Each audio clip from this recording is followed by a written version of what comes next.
शाम के 6 बजे का समय। हाईवे पर गाड़ियां तेजी से गुजर रही हैं। सड़क किनारे एक बेहद साधारण झोपड़ी नुमा ढाबा है। इसकी कोई दीवारें नहीं है, बस 4 मोटे बांस के डंडों पर एक पुरानी और फटी हुई तिरपाल की छत टिकी है। नीचे कुछ पुरानी चारपाइयां बिछी हैं। मिट्टी के चूल्हे में लकड़ियां जल रही हैं। शुभ चेहरे पर थकान, लेकिन आंखों में ईमानदारी, और कपड़े मैले कुचले पहने हैं। एक बड़ी मिट्टी के हांडी में देसी मुर्गा पका रहा है। ताजे पिसे मसालों की महक हवा में घुल रही है। उसकी पत्नी कस्तूरी चूल्हे की आंच में पसीने से लथपथ होकर गर्मा गर्म तंदूरी रोटी बना रही है। पास ही 50 फीट की दूरी पर एक बहुत बड़ा चमकता हुआ रॉयल पंजाबी ढाबा है, जहां नियॉन लाइट्स जल रही हैं और महंगी गाड़ियां खड़ी हैं। शंभू अपने हाथ से माथे का पसीना पोंछते हुए निराश होकर हांडी में देखते हुए कहता है, कस्तूरी, आज मुनीम जी से कर्जा लेकर ये देसी मुर्गा और मटन लाया हूँ। मसाले भी खुद कूट कर डाले हैं। महक तो बहुत अच्छी आ रही है, लेकिन सुबह से सिर्फ एक ट्रक ड्राइवर ही रुका है। अगर ये सारा गोश्त बच गया तो कल मुनीम जी का ब्याज कैसे चुकाएंगे? कस्तूरी तंदूरी रोटी को एक साफ पत्तल में रखते हुए, मन छोटा मत कीजिए जी, आपके हाथ के देसी मुर्गे के सालन का स्वाद क्या इस हाईवे के किसी 5 स्टार होटल में मिलेगा? जिसकी किस्मत में ये बेहतरीन खाना लिखा होगा वो पक्का यही आएगा। हम अपना काम पूरी ईमानदारी से करते रहेंगे। शंभू गहरी सांस लेते हुए कहता है, आजकल ईमानदारी से पेट नहीं भरता कस्तूरी। वो देखो, सेठ चंपक लाल के ढाबे पर कैसे भीड़ टूट रही है। उनके पास नरम सोफे हैं, बड़े बड़े पंखे हैं। वो लोग फ्रिज में रखा हफ्तों पुराना मांस रंग मिलाकर भी बेचें तो लोगों को वही पसंद आता है। हमारे पास क्या है? सिर्फ हाईवे की धूल और इस चूल्हे का धुआं। सेठ चंपक लाल अपने आलीशान ढाबे के बाहर खड़ा है। वो शंभू के ढाबे की तरफ हिकारत भरी नजरों से देखता है। चंपक लाल जानबूझकर जोर जोर से चिल्लाते हुए अपने मैनेजर से कहता है, अरे ओ मैनेजर, सड़क किनारे ये झोपड़ी अभी तक बंद नहीं हुई क्या? वो भिखारी आज देसी मुर्गा पका रहा है। हमारे रॉयल ग्राहकों को इसकी ये झोपड़ी और धुएं से चिढ़ हो रही है। कल तक इस कचरे के डिब्बे को यहाँ से उखाड़ फेंकना। मेरे ढाबे की खूबसूरती खराब हो रही है। शंभू चंपक लाल की बातें सुनकर सिर झुका लेता है। उसकी आंखों में आंसू आ जाते हैं। वो अपनी फटी जेब टटोलते हुए कहता है, सुना तुमने कस्तूरी, वो कैसी बातें कर रहा है? अगर कल मुनीम का कर्जा नहीं चुकाया तो चंपक लाल के कहे अनुसार हमारी तिरपाल उखाड़कर हमें सड़क पर फेंक दिया जाएगा। रात के 9 बजे हाईवे पर अंधेरा और सन्नाटा है। हवा ठंडी हो गई है। अचानक एक तेज रफ्तार लग्जरी कार का टायर फटने की जोरदार आवाज आती है। कार बेकाबू होकर शंभू के ढाबे के ठीक सामने आकर रुकती है। कार में से एक अधेड़ उम्र का आदमी अखिलेश उतरता है और हाफते हुए कार का बोनट पकड़ लेता है। अखिलेश पेट पकड़कर करहाते हुए कहता है, अरे बाप रे, एक तरफ ये भयानक भूख और ऊपर से इस टायर को भी अभी फटना था। चारों ओर देखते हुए फिर कहता है, कोई है क्या? कम से कम थोड़ा पानी मिल जाएगा, मेरी जान निकल रही है। शंभू घबराते हुए कहता है, बैठिए बाबूजी, पहले आप इस चारपाई पर बैठिए। कस्तूरी, जल्दी से पानी लाओ। और तुरंत करचुल छोड़कर अखिलेश के पास दौड़ता है। कस्तूरी एक साफ मिट्टी के घड़े से ठंडा पानी एक ग्लास में भरकर लाती है। अखिलेश कांपते हाथों से गटागट पानी पीता है, फिर कहता है, मेरा बीपी और शुगर अचानक बहुत गिर गया है। सुबह से कुछ नहीं खाया, मुझे बहुत तेज भूख लगी है, चक्कर आ रहे हैं। क्या खाने को कुछ मिलेगा? मैं उस सामने वाले बड़े ढाबे तक चलकर नहीं जा सकता।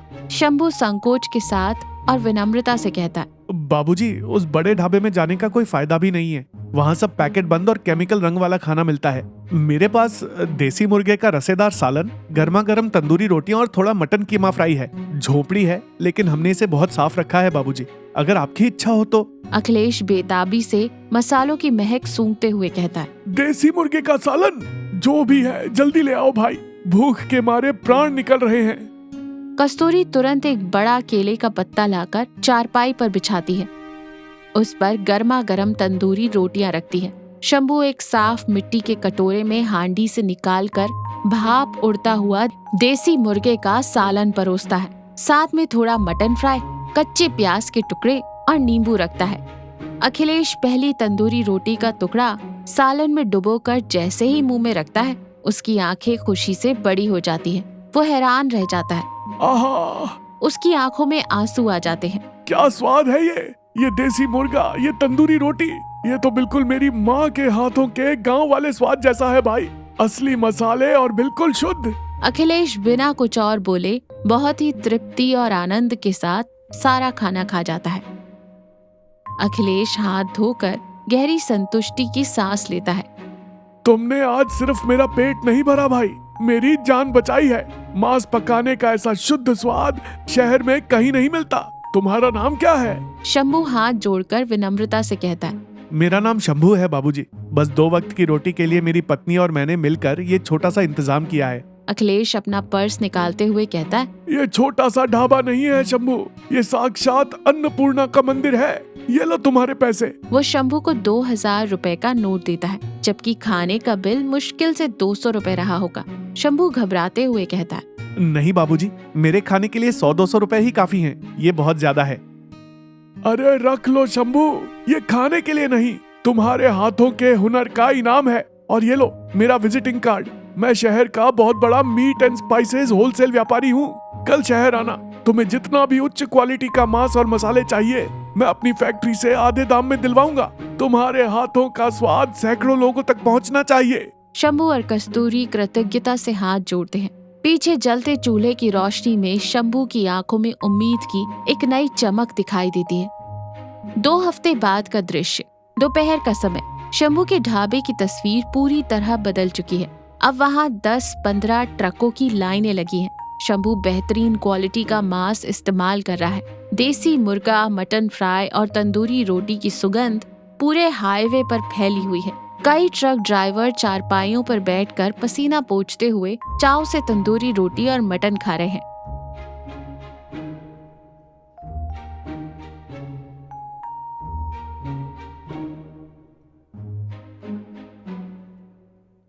एक ट्रक ड्राइवर रोटी के साथ मटन चबाते हुए कहता है। अरे शंभू भाई, तुम्हारे हाथों में क्या जादू है यार। उस चंपकलाल के ढाबे का बटर चिकन खा खा कर हमारी आंतें सड़ गई थी। तुम्हारा ये देसी मुर्गा खाने से ही शरीर में जान आ रही है।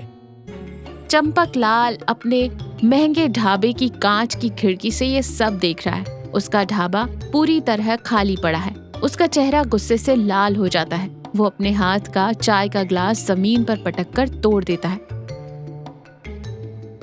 और अपने गुड्डो को बुलवाता है। ये भिखारी मेरी नाक के नीचे अपना धंधा चमका रहा है। मेरे रॉयल ढाबे के ग्राहक उसकी उस गंदी झोपड़ी में जाकर खा रहे हैं। मेरा व्यापार बर्बाद हो रहा है। मैं ये बर्दाश्त नहीं करूंगा। भैरव, कालिया, आज रात जाकर उस शंभू को अच्छी तरह सबक सिखाओ। उसकी मांस की हांडियां फोड़ दो, उसकी तिरपाल में आग लगा दो। कल सुबह तक वो मुझे नजर नहीं आना चाहिए। रात का 1 बज रहा है। शंभू और कस्तूरी अगले दिन के लिए मसाले पीसकर ढाबा बंद करके सो चुके हैं। अचानक अंधेरे में से भैरव और कालिया लाठी लेकर वहां आते हैं। वे बेरहमी से ढाबे के बांस के खंभे तोड़ना शुरू कर देते हैं। सुबह के लिए तैयार मटन और चिकन की हांडियों को लात मारकर सड़क पर गिरा देते हैं। लाल गाढ़ा रस्सा मिट्टी में मिल जाता है। भैरव भयानक आवाज में चिल्लाते हुए कहता है। शंभू, सेठ चंपकलाल का हुक्म है, कल सुबह तक ये झोपड़ी यहाँ नहीं दिखनी चाहिए। अगर फिर से यहाँ चूल्हा जलाया तो अगली लाठी तेरी टांगों पर पड़ेगी। शंभू और कस्तूरी घबरा कर उठते हैं। शंभू उन्हें रोकने की कोशिश करता है, लेकिन कालिया उसे जोर से छाती पर लात मारकर कीचड़ में गिरा देता है। गुंडे हंसते हुए चले जाते हैं। शंभू मिट्टी में मिले अपने मटन और टूटे हुए चूल्हे को देखकर छाती पीटकर फूट फूट कर रोने लगता है। शंभू रोते हुए असहाय होकर कहता है। सब खत्म हो गया कस्तूरी। वो बहुत बड़ा आदमी है, उसके पास पैसा है, गुंडे हैं, हम उसका मुकाबला नहीं कर सकते। हमारी किस्मत ही ऐसी है।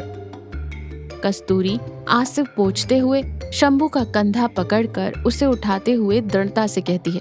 रोइए मत, उन्होंने हमारी मिट्टी की हांडियां तोड़ी हैं। हमारे हाथों का हुनर नहीं, उन्होंने हमारा चूल्हा गिराया है, हमारा हौसला नहीं। अखिलेश बाबूजी ने कहा था ना कि आपका स्वाद सैकड़ों लोगों तक पहुंचना चाहिए। कल सुबह तक हम फिर से चूल्हा बनाएंगे, चाहे जान चली जाए, हम ये जगह नहीं छोड़ेंगे। अगली सुबह 8 बजे शंभू और कस्तूरी रात भर बिना सोए मेहनत करके ढाबे को फिर से खड़ा कर रहे हैं। टूटी हांडियों की जगह नई हांडियां ला रहे हैं। तभी हाईवे पर सायरन बजाए स्वास्थ्य विभाग की गाड़ी आती है और पुलिस की जीप आकर तेज ब्रेक लगाकर रुक जाती है। अधिकारी गंभीर चेहरे के साथ बाहर निकलते हैं।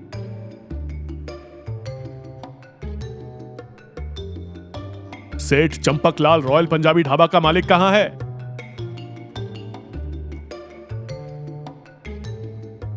चंपकलाल घबराया हुआ और पसीने से भीगा बाहर आता है। जी मैं ही चंपकलाल हूँ। क्या बात है सर, आप लोग कौन हैं? हम फूड इंस्पेक्टर हैं। हमें पक्का सबूतों के साथ शिकायत मिली है कि तुम अपने ढाबे में सड़ा हुआ मांस, हफ्तों पुराना चिकन और कैंसर पैदा करने वाले केमिकल रंग इस्तेमाल करते हो। कल रात तुम्हारे यहाँ चिकन बिरयानी खाने वाले 15 यात्री भयानक फूड पॉइजनिंग के शिकार होकर अस्पताल में मौत से लड़ रहे हैं। हमें तुम्हारी रसोई की तलाशी लेनी है। अधिकारी चंपकलाल के आलीशान दिखने वाले ढाबे की रसोई में घुसते हैं। अंदर का दृश्य खौफनाक है। फ्रिज खोलते ही भयंकर बदबू आती है। अंदर चिकन सड़ चुका है। चूहों से कुतरे हुए मसालों के बोरे और इंडस्ट्रियल फूड कलर्स के डिब्बे मिलते हैं। खाद्य अधिकारी नाक बंद करते हुए घृणा से कहते हैं, छी, क्या है ये सब? चंद पैसों के लिए तुम लोगों की जान से खेल रहे हो। बाहर 5 स्टार जैसा दिखावा और अंदर इतनी सड़ांध। इंस्पेक्टर, इसे तुरंत गिरफ्तार कीजिए और इस ढाबे को परमानेंट सीज कर दीजिए। पुलिस चंपकलाल का कॉलर पकड़कर उसे बाहर खींचती है और हथकड़ी पहनाती है। चंपकलाल कांपते हुए रहम की भीख मांगता है। तभी वहाँ अखिलेश की कार आकर रुकती है। अखिलेश राजसी अंदाज से बाहर आता है। अखिलेश चंपकलाल को कठोरता से देखते हुए कहता है, यही है वो लालची इंसान। ऑफिसर साहब, शिकायत मैंने ही दर्ज करवाई है। मेरी मीट फैक्ट्री के कर्मचारी कल इसके यहाँ खाना खाकर जिंदगी और मौत के बीच झूल रहे हैं। अखिलेश की नजर शंभू के टूटे हुए और फिर से खड़े किए जा रहे ढाबे पर पड़ती है। वो शंभू के हाथों पर लगी चोटों को देखता है और तेजी से शंभू के पास जाता है। अखिलेश गुस्से में कहता है, शंभू भाई, आपके ढाबे की ये हालत किसने की? ये चोटें कैसी हैं? शंभू हाथ बांधकर सिर झुकाकर कहता है, रात को कुछ गुंडे आए थे बाबूजी, सब तोड़ फोड़ गए। इसी चंपकलाल सेठ ने भेजा था। अखिलेश पुलिस अधिकारी से जोर से कहता है, इंस्पेक्टर सर, इसके पापों का हिसाब अभी बाकी है। इस पर फूड पॉइजनिंग के साथ साथ जानलेवा हमला, गुंडागर्दी और संपत्ति नष्ट करने का भी केस दर्ज कीजिए। इसे 10 साल तक बेल नहीं मिलनी चाहिए। 6 महीने बाद उसी हाईवे का दृश्य। माहौल बिल्कुल शांत है। एक समय के रॉयल पंजाबी ढाबे पर एक बड़ा सा ताला लटका है। चारों ओर जंगली घास उग गई है और उस पर स्वास्थ्य विभाग और पुलिस द्वारा सीज किया गया एक बड़ा बैनर फटकर लटक रहा है। लेकिन उसके ठीक सामने जहां शंभू की झोपड़ी हुआ करती थी, अब वहां एक खूबसूरत, पक्की, विशाल और साफ सुथरी इमारत खड़ी है।